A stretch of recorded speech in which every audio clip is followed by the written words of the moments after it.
Muy buenas tardes, jóvenes, espero que se encuentren muy bien. Pues bueno, ya estamos aquí de regreso a nuestras clases, a nuestro curso de Derecho Procesal Civil. Espero que estas 2 semanas de vacaciones que tuvimos pues les haya servido para poder descansar un poquito, para poder relajarse de todo lo que fue esta locura de aprender una nueva forma de llevar a cabo nuestras clases. No ha sido sencillo para nadie, ni para ustedes, ni para nosotros. Para ambas partes fue un giro de 180 grados. Sé que ustedes llevan la carga más pesada, porque pues evidentemente este nuevo esquema de impartición de clases pues no nos permite ese dinamismo o esa posibilidad de estar resolviendo dudas al instante, de que quizás ampliar un poco más la explicación del tema, de proporcionar mayores ejemplos en atenciones a las dudas que ustedes tengan, y pues bueno, de alguna u otra forma pues sí se generan un poco de limitaciones. En la medida de lo posible, créanme lo que he hecho todo para poder dejar de la forma más clara todos y cada uno de los temas que nos ha tocado analizar y que nos continuará y que nos tocará, perdón, continuando a analizar. Toda vez que, bueno, las disposiciones de la universidad y en atención y cumplimiento de las disposiciones de nuestro gobierno federal, pues han sido que se continúe con esta modalidad de clases a distancia en atención a los avances que ha tenido la contingencia sanitaria que estamos experimentando. Me hubiera gustado estar con ustedes ya en este punto en nuestras aulas para poder resolver muchas cuestiones que quizá han quedado en el aire, sobre todo para tener la experiencia que habíamos comentado en cuanto a la conclusión de nuestro curso relativo a la simulación de juicio presencial, a la forma de llevar nuestro examen final. Y bueno, he estado por ahí estudiando algunas consideraciones. Estoy buscando la forma de poder encuadrar sin generar mayores complicaciones para ustedes la posibilidad de sí generar una simulación de desahogo de pruebas. A lo mejor pues evidentemente con muchas más restricciones que lo que hubiésemos hecho estando en forma presencial, porque bueno, ahí sí se hubiera podido desarrollar una audiencia de juicio en todos y cada uno de sus términos, y ahora vamos a tener que sintetizarlo. Estoy por ahí todavía detallando algunas consideraciones, buscando sobre todo, reitero, pues el facilitar las cosas a ustedes a manera de, bueno, la imposibilidad que se tiene de que ustedes pudieran organizarse bajo esta modalidad a distancia. Espero la próxima clase poderlas estar dando en videoconferencia para poder resolver todas estas dudas, para poder platicar un poquito más en forma directa sobre la forma en que habremos de concluir nuestro curso, sobre todo en lo que es relativo a la simulación de juicio y nuestro examen final. Pero bueno, por lo pronto vamos a continuar con el punto en el que nos quedamos en nuestro temario. Espero que al momento todo vaya quedando perfectamente claro. Y sobre todo, jóvenes, que ya hayan visto todos y cada uno de los videos que hemos subido y del material adicional que les he aportado. Obviamente, pues bueno, sé que en la mayoría de ustedes o algunos de ustedes pues no han visto los videos o el material en nuestra hora clase. No tengo problema con ello, digo, bueno, finalmente le está proporcionándoles así el material, nos posibilita pues el poder manipularlo en cualquier momento. Lo que sí les pido, jóvenes, es que no dejen atrasar el material, vayan avanzándolo conforme lo vayamos subiendo, sobre todo para poder ir aclarando dudas. Como les comento, sé que esto ha sido mucho más difícil en cuanto a aprendizaje se refiere, pero si dejamos que el material se nos siga acumulando y al final queremos resolver todas nuestras dudas, pues seguramente entonces tendremos mayores complicaciones y que sea una complicación sumamente grande. Entonces evitemos ese tipo de circunstancias, vamos avanzando el material al tiempo que se les está proporcionando, ¿sí? Y sobre todo vamos resolviendo las dudas que vayamos teniendo. De todos modos, yo les estaré confirmando en estos días sobre nuestra clase del jueves. Reitero, espero sí se pueda hacer en videoconferencia para que vayan preparando todas sus dudas. Y bueno, pues para poder ahí de una vez dejar todo perfectamente claro, ¿sí? Espero que, bueno, la tecnología nos facilita, al menos en ese sentido, la posibilidad de estar un poquito más cerca para resolver todas esas complicaciones que al momento tengamos. Expuesto lo anterior, jóvenes, y reiterando esperando que se encuentren de la mejor manera, pues vamos a continuar con nuestra clase. El tema que nos va a tocar abordar el día de hoy es lo relativo a ejecución de sentencias. Ya hemos visto todo el proceso jurisdiccional, ya hemos visto que un expediente seguido en forma de juicio necesariamente va a concluir con una sentencia que le ponga fin o con una resolución judicial que le ponga fin, no necesariamente una sentencia, que posterior a ello pasaremos a una fase impugnativa en la que puede o no existir la posibilidad de un recurso ordinario, y bueno, es precisamente en este punto en el cual podemos dar cabida a lo que es la etapa de ejecución de sentencia. Pero para poder iniciar esta etapa de ejecución de sentencia se deben de reunir primero ciertas situaciones jurídicas dentro de nuestro expediente. La primera de ellas es que para poder iniciar una ejecución de sentencia, nuestra resolución judicial por la cual se ha dado solución al conflicto planteado ante la autoridad jurisdiccional necesariamente habrá de tener una declaración de estado, es decir, habrá de haber adquirido esa categoría de cosa juzgada, habrá de haber quedado firme por ya no poder ser impugnable a través de un recurso ordinario, ¿sí?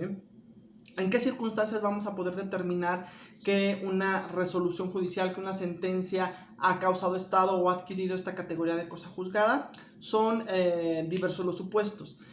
El primero de ellos que nos plantea la ley es que cuando en contra de una resolución judicial que ponga fin a juicio no se reconozca la posibilidad de promover recurso ordinario alguno, se entenderá que dicha resolución causa estado por ministerio de ley. Es decir, la ley plantea que ni siquiera tiene que ser peticionado por la parte interesada esta causación de estado, porque la sentencia queda firme con su sola publicación y notificación a las partes.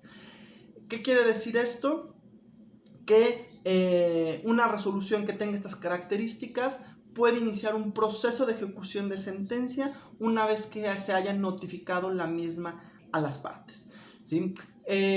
Ahora bien, la ley dice que no se necesita la petición de parte de la causación de estado. Sin embargo, en la práctica y evidentemente por la carga del trabajo jurisdiccional, pues siempre debe instarse a través de una promoción o de una solicitud al juez que se determine que la sentencia ha causado estado por ministerio de ley y entonces poder continuar con lo que sería la etapa de ejecución de sentencia, ¿sí? Entonces, primer supuesto, cuando en contra de la resolución no proceda recurso ordinario alguno. Segundo supuesto, cuando en contra de la resolución la ley sí prevea la posibilidad de promover un recurso ordinario alguno y fenecido el plazo para su presentación, este no sea interpuesto.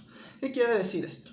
La resolución que ha sido dictada, en este caso hablando de sentencias definitivas, señalábamos que la única posibilidad es el recurso de apelación. Transcurrido el plazo para la promoción de la apelación, sea juicio civil, sea juicio mercantil, ya analizamos las diferencias en cuanto a los términos de interposición.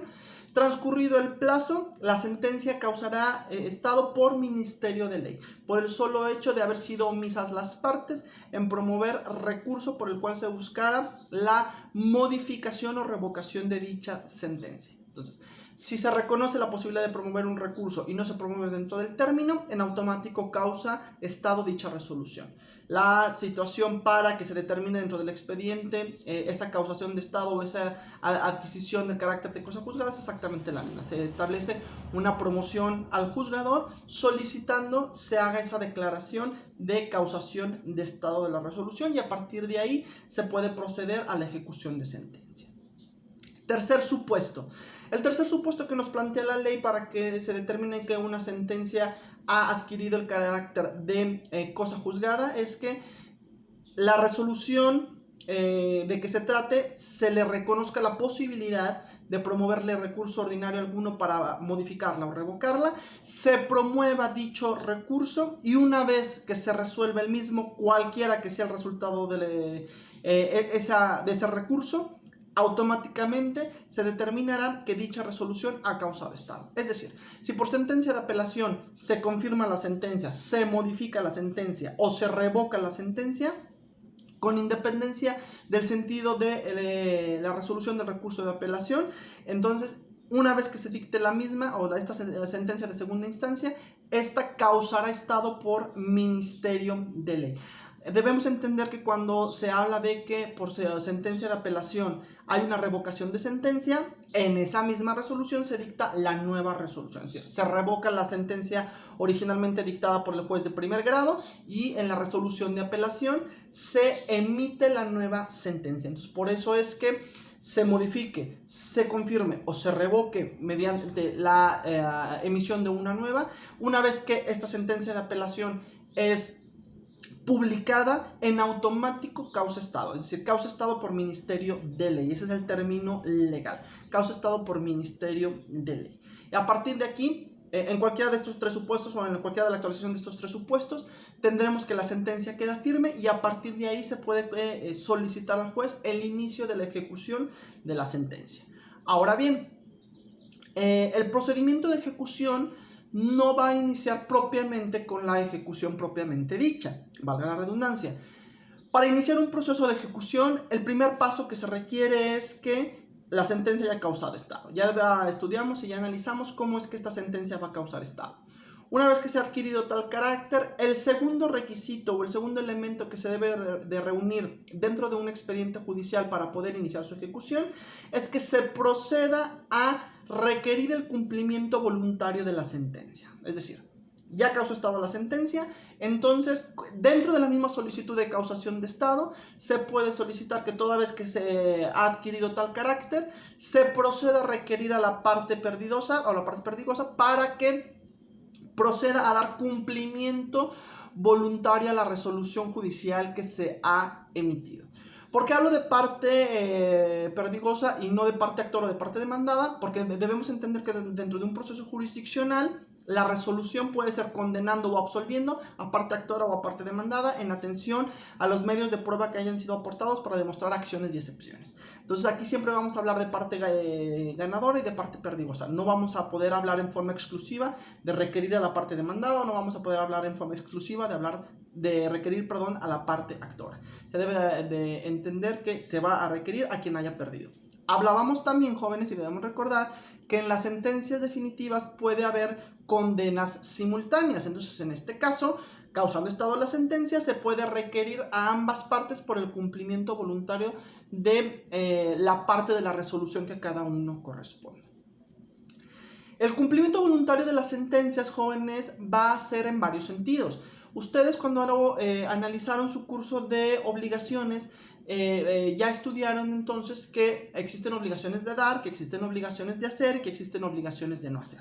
Entonces, estas conceptualizaciones de clasificación de las obligaciones van a ser retomadas en la ejecución de las sentencias. ¿Por qué? Porque este requerimiento voluntario que ordene una autoridad judicial va a tener que ser en atención a precisamente el tipo de obligación que pretende sea cumplimentada.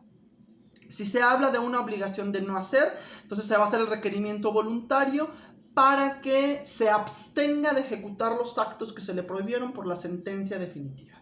Y aquí con esto, con el solo requerimiento del cumplimiento voluntario, se daría conclusión propiamente a la etapa de ejecución ordinaria. Solo para el caso de que se llegase a actualizar la ejecución de ese acto que se le está prohibiendo, entonces se entraría ya a un proceso de ejecución forzosa en los términos en los que se haya establecido en la sentencia definitiva. Es decir, en la sentencia definitiva de una obligación de no hacer, debe establecerse cuál es la prohibición a la parte perdigosa, pero también debe de establecerse cuál será la sanción para el caso de que incumpla a esa situación, ¿sí? Si hablamos de obligaciones de dar, entonces se le va a requerir a la parte perdigosa para que cumplimente esa obligación de dar en un término prudente. Normalmente puede oscilar dentro de los 3 a los 10 días, dependiendo de las circunstancias propias del juicio. Es decir, no es propiamente que el juez vaya a resolver a discreción, sino que la misma ley nos va a ir diciendo cuál será el término que se irá otorgando en atención a la naturaleza del procedimiento. Por ejemplo, si es requerimiento voluntario para la entrega de un inmueble, normalmente se hace o se otorga, un plazo de 10 días para el cumplimiento voluntario. Si estamos hablando, por ejemplo, de ya la falta de práctica hace que se me trabe la lengua, jóvenes. Si estamos hablando de que se otorgue, por ejemplo, una escritura, ante la fe de un notario. Entonces, en este sentido, se le va a requerir para que en el término de 5 días otorgue la escritura, y si no lo otorga, entonces pasar a un procedimiento de ejecución. Entonces, si se trata a lo mejor de entregar un bien mueble, pues a lo mejor sí serán nada más esos 3 días de los que hablábamos originalmente. Entonces, va a depender del tipo de obligación de dar que implique para el término que se otorgue, ¿sí? Cuando se trate de obligaciones de hacer, la misma ley, el mismo Código Civil nos plantea los términos que se podrán otorgar para poder efectuar un requerimiento. Sobre todo va a depender mucho de en qué consiste esa obligación de hacer. Si por ejemplo estábamos hablando de un juicio en el cual se reclamaban vicios ocultos y se condena a reparar esos vicios ocultos en un inmueble, pues entonces seguramente no se pueden otorgar nada más 3 días para ese cumplimiento voluntario. Tendrá que otorgarse un plazo discrecional para efecto de que resulte viable que dentro de dicho término se pueda dar el cumplimiento que se pretende, ¿sí? Entonces aquí ya va a depender también de la obligación de hacer. Nunca va a ser lo mismo a lo mejor la obligación de que se pinte o de que se elabore una pintura donde hay un procedimiento artístico mental, a que a lo mejor implique una obligación de hacer, que implique nada más el traslado de una mercancía de un lado al otro, ¿sí? Entonces va a depender también entonces de qué tipo de obligación de hacer se refiere, para ver cuál será el plazo que se otorgue para la ejecución del cumplimiento de dicha obligación. ¿Estamos? Teniendo pues entonces perfectamente en claro esta circunstancia y de que el cumplimiento de las obligaciones voluntarias será en atención al tipo de obligación de que se trate, entonces deberá de satisfacerse pues ese requisito. Teniendo estos dos requisitos, es decir, que haya causado estado, que se haya efectuado el requerimiento de cumplimiento voluntario y que se haya notificado dicho requerimiento y que se haya vencido el plazo para dar cumplimiento que se haya previsto en dicho requerimiento, pues a partir de ahí podemos proceder a una ejecución de sentencia. De manera general, la ejecución de sentencia pues va a implicar el que, por ejemplo, si es una obligación de hacer y no se hizo, pues que entonces se ejecute por un tercero a costa de la parte perdigosa. Si estamos hablando de una obligación de dar, entonces se va a facultar al ministro ejecutor para que por conducto de este se haga entrega de aquello que tenía que darse a favor de la parte vencedora dentro del juicio, ¿sí? Si estamos hablando de una obligación de no hacer, pues entonces ya establecíamos que dentro de la misma sentencia se van a establecer los parámetros de ejecución forzosa, ¿sí? De manera general sería esto. ¿Qué es importante analizar en cuanto a las ejecuciones de sentencia? Que habrá resoluciones judiciales en las cuales se establecerá el pago de cantidades en efectivo. Y el pago de dichas cantidades pueden ser liquidadas en sentencia o bien pueden ser liquidables en ejecución de sentencia. Puede haber sentencias que contengan únicamente cantidades líquidas, puede haber sentencias en las que se consideran únicamente cantidades ilíquidas, o puede haber sentencias mixtas, ¿sí? Voy a tomar un ejemplo en materia mercantil para que nos quede un poquito más claro. Digamos que nosotros demandamos el pago de un pagaré por la cantidad de 10,000 pesos, pero adicionalmente a ello demandamos el pago de los intereses moratorios que se generaran a razón del 3% mensual. Y resulta que el vencimiento del pagaré fue en enero de 2019, la sentencia se publica en febrero de 2020 y resulta que en esa sentencia se establece que los intereses deberán de ser calculados de enero de 2019 hasta la fecha en que se haga efectivamente el pago. Y también se hace la condena al pago de gastos y costas. Obviamente, ahí tenemos una sentencia con condena mixta. Tenemos una cantidad líquida que atiende a los 10,000 pesos que se condenaron, que es la suerte principal del documento basal, pero tenemos dos supuestos de condena ilíquidas, que son los intereses moratorios y los gastos y costas. Aquí voy a retomar un comentario que yo les hice hace ya varias clases a ustedes.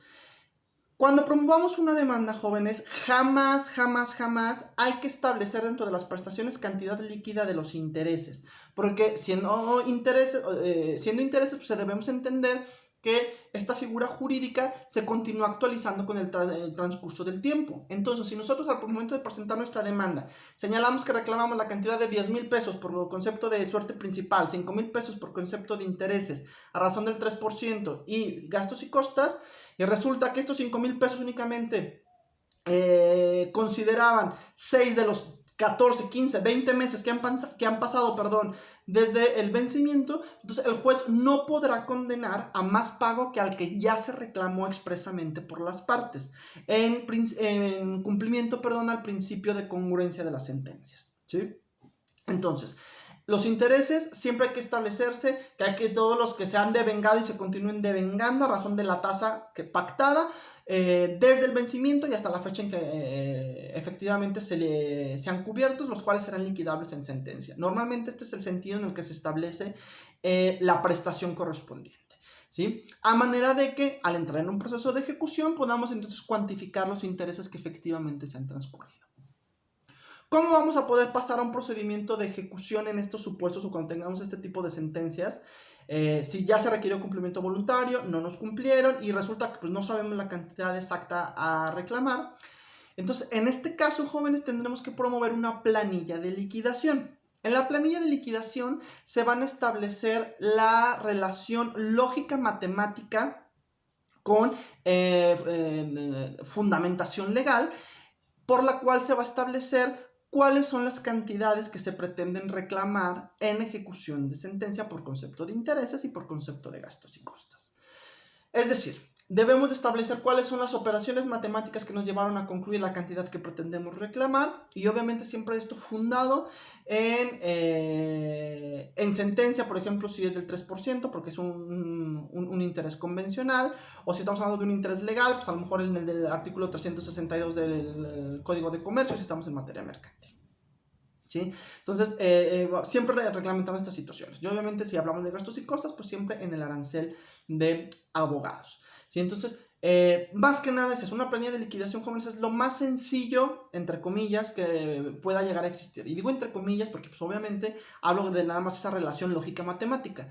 Sin embargo, no habrá planillas en las cuales pues a lo mejor por la naturaleza jurídica de la sentencia pues puedan llegar a resultar un poquito complicadas. Por ejemplo, a lo mejor cuando se trata de planillas de liquidaciones de alimentos, o a lo mejor cuando se trata de planillas de liquidaciones de documentos que tenían vencimientos sucesivos y que entonces los intereses moratorios no se devengan todos desde la misma temporalidad. Entonces, todo eso se tiene que ir planteando en la planilla de liquidación. Hoy Excel y la tecnología, pues bueno, nos permite y facilita muchísimo estas circunstancias. Y sobre todo, la recomendación que yo sí les hago en esta situación, jóvenes, es que, digo, ojalá sepan utilizar las fórmulas de Excel, si no, créanmelo que el que se tomen 20 minutos, media hora para entender cómo funcionan las fórmulas de Excel, les va a facilitar muchísimo la existencia para efectos de las planillas de liquidación. En 5 minutos ustedes pueden tener listas sus cálculos de planilla, formulan la redacción en atención a su libre discernimiento y ya pueden presentar su planilla de liquidación. Esta planilla de liquidación entonces tendrá la finalidad de que se le haga conocer al juez cuáles son las cantidades totales que pretenden exigirse de la parte perdigosa. Con la planilla de liquidación, una vez que se presenta, se le va a dar vista a la contraria por el término de 3 días para que manifieste lo que a su derecho corresponda. Es decir, para que manifieste si ya hizo pagos posteriores a la ejecución de a la emisión de la sentencia, por si a lo mejor los cálculos son erróneos y quiere una regulación distinta, o si se está aplicando una tasa del arancel para la cuestión de los honorarios que no es aplicable, etc. Entonces, para eso, esos son los motivos de la vista.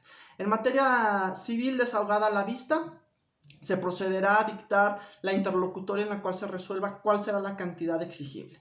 En materia mercantil, si la vista se desahoga, o si vence el plazo y no se desahoga la vista, se procede a la sentencia interlocutoria. Si la parte perdigosa desahoga esa vista, con esa vista se le dará de nueva cuenta vista a la parte que promueve la planilla de liquidación para que refute aquellos argumentos que está vertiendo su contraparte. Y desahogadas estas dos vistas de la planilla, se procederá a la emisión de la sentencia interlocutoria correspondiente. ¿Sí? Y esta cantidad, o una vez que se tengan estas cantidades, ya todas líquidas, la ejecución de sentencia continuará con la autorización del ministro ejecutor para que se constituya en el domicilio de la parte perdigosa, para efecto de que desarrolle un embargo de bienes que garanticen el pago de las cantidades que han sido condenadas. ¿Qué es importante saber, jóvenes? En materia civil, las interlocutoras de planilla no admiten recurso ordinario alguno. Con temor a equivocarme, si mal no recuerdo, artículo 414 del Código de Procedimientos Civiles para el Estado de Aguascalientes.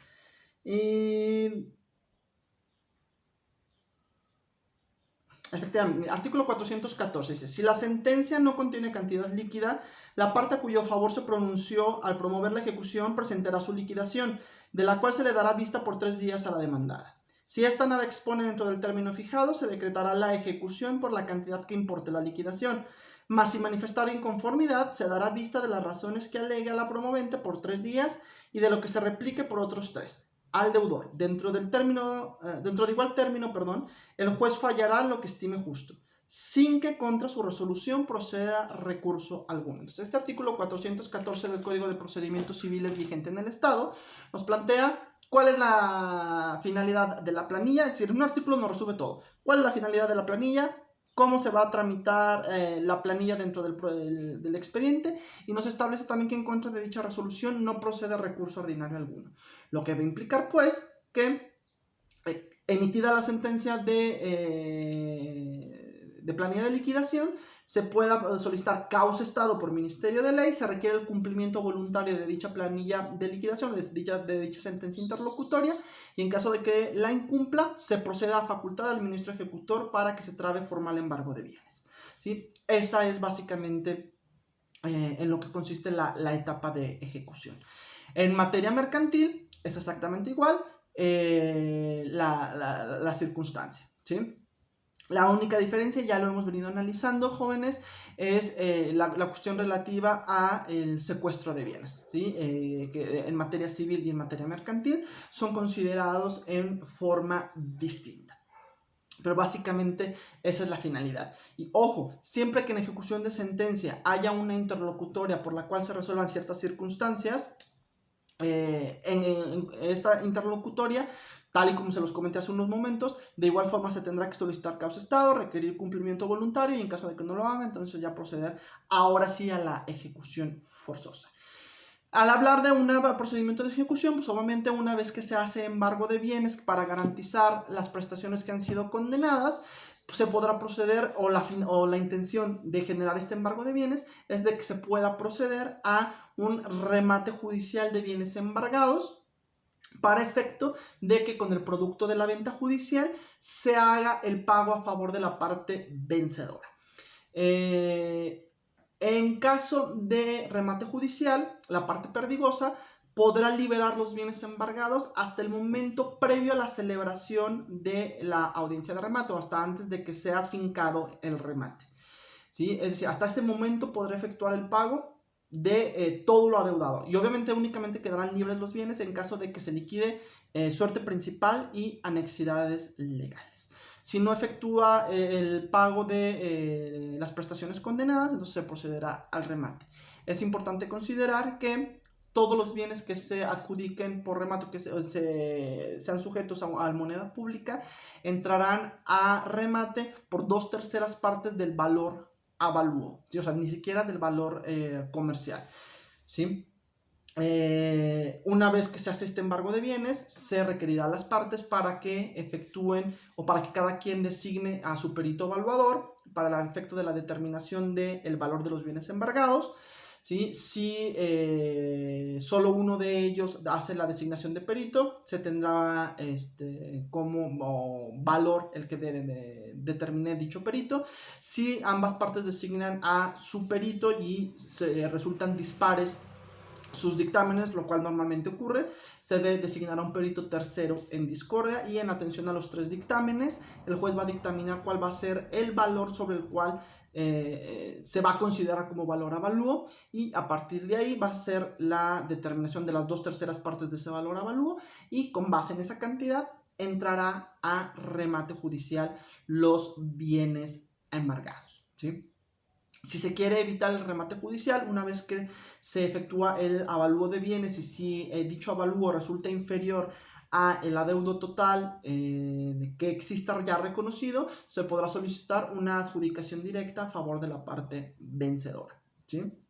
Obviamente, pues aquí ya es a libre decisión del cliente y obviamente en atención a la recomendación que se haga por parte de ustedes como sus abogados. En atención a que, bueno, si se hace una adjudicación directa, se ahorran los gastos de remate, que bueno, finalmente si hay condena de gastos y costas podrán ser cubiertos o podrán ser exigibles también a la contraparte. Y bueno, hay también reducción del plazo, pero en este caso la adjudicación es al 100% del valor avalúo, ¿sí? Si es adjudicación directa. Si entra en adjudicación por remate, se adjudicará al valor de las 2/3 partes del valor avalúo, ¿sí? Pues bueno, con esto estaríamos concluyendo propiamente lo que es ejecución de sentencias, ¿sí? Y obviamente también lo que es la cuestión relativa a los remates, ¿sí? Únicamente como información adicional, pues bueno, para dar publicidad a los remates, se van a hacer publicaciones de edictos. Si lo que se va a rematar son bienes muebles, los edictos únicamente serán publicados en los estrados del juzgado. Si se van a rematar bienes inmuebles, la publicación de edictos será en estrados del juzgado, en un periódico de circulación estatal, en el periódico oficial del estado o diario oficial de la federación, dependiendo de qué materia estamos aplicando, si es civil o federal, ¿sí? Y en caso de que el inmueble no se encuentre localizado en el lugar del juicio, también se ordenará publicar edictos en los estrados del juzgado competente en la ubicación del inmueble, ¿sí? Publicados estos edictos en los términos que la ley exige, que normalmente son 3 edictos con espaciamiento de 7 días cada uno de ellos, se procederá a el remate de bienes en los términos que ya platicamos, con las posibilidades de cubrir la obligación antes de que sea afincado el remate, siempre y cuando se liquide el 100% de suerte principal y anexidades legales, o bien, si no es así, pues se procede a la ejecución al remate y con el producto de la venta se cubre a la parte vencedora las prestaciones reconocidas. Si pese a que se ha efectuado el remate de bienes, no se cubre el 100% de las cantidades que han sido condenadas a favor de la parte vencedora, una vez que se haya fincado el remate, se podrá solicitar una ampliación de embargo por el remanente, pero solo hasta en tanto se haya efectuado el remate o se haya ejecutado el remate, podrá solicitarse esta ampliación de embargo. ¿Por qué? Ustedes dirán, oye, pues a lo mejor desde el avalúo podemos saber si se va a cubrir o no. Ahí no estamos en lo correcto, jóvenes.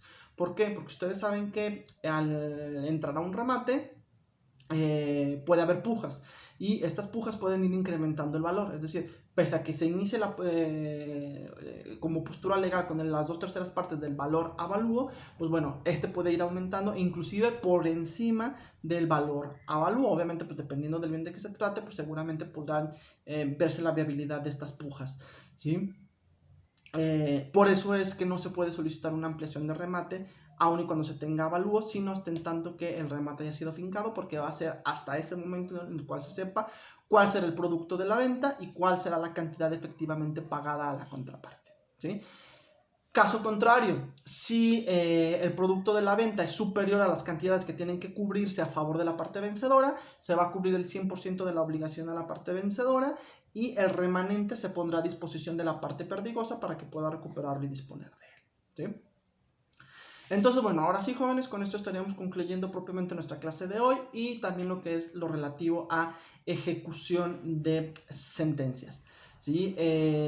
La siguiente clase, bueno, primero voy a buscar que sea ya en videoconferencia para poder aclarar todas las dudas que tengamos y sobre todo poder tomar acuerdos sobre la forma en que se desarrollaría nuestro examen final.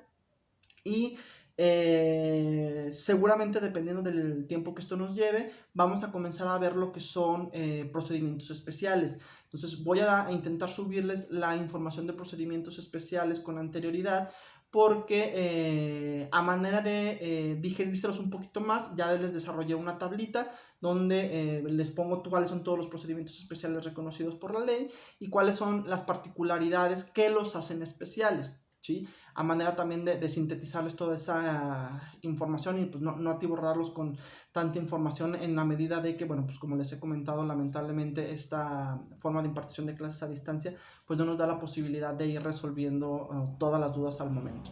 Entonces por eso quiero ya mandárselos un poquito más digerido. que tengan oportunidad de leerlo y pues en nuestra clase poder comenzar a analizarlo a partir de ahí. ¿Sí? Entonces, bueno, jóvenes, que estén muy bien, nos vemos en nuestra siguiente clase y bueno, pues me estoy comunicando con ustedes. Hasta luego.